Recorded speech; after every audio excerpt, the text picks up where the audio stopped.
আসসালামু আলাইকুম। Hi there. আজ নিয়ে এসেছি একদম ঘরোয়া একটি রেসিপি। আজ বানিয়ে দেখাবো আলু গোশত। আমাদের এই পদ্ধতি ব্যবহার করে যদি আপনারা আলু গোশত রান্না করেন তাহলে দেখবেন সবাই আপনার গরুর মাংসের ফ্যান হয়ে গেছে। চলুন তাহলে বেশি কথা না বাড়িয়ে ঝটপট রেসিপিটি দেখে নেই।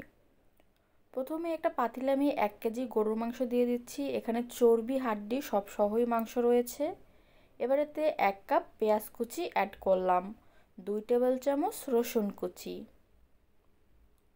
হাফ টেবিল চামচ হলুদের গুঁড়া, 1 টেবিল চামচ লাল মরিচের গুঁড়া, 2 টুকরা তেজপাতা, 4টা এলাচ, 4টা দারচিনি আর 4টা লবঙ্গ।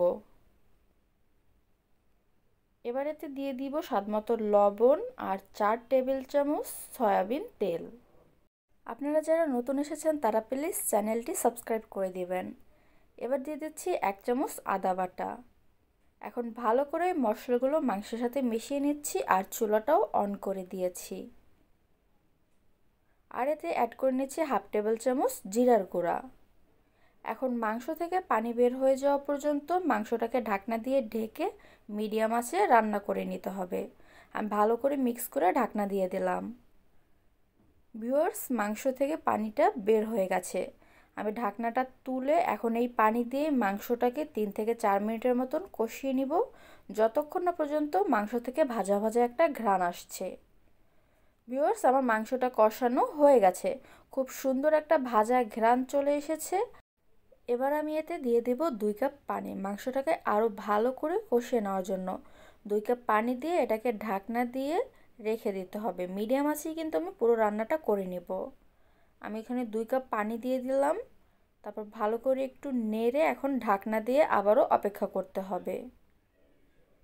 ভিউয়ার্স, আমি যে 2 কাপ পানি দিয়েছিলাম তা অনেকটাই টেনে গেছে। এখন যে বাকি পানিটুকু রয়েছে এর সাথে 1 মিনিটের মতন একটু মাংসটাকে কষিয়ে এখন এর মধ্যে দিয়ে দিব আলু।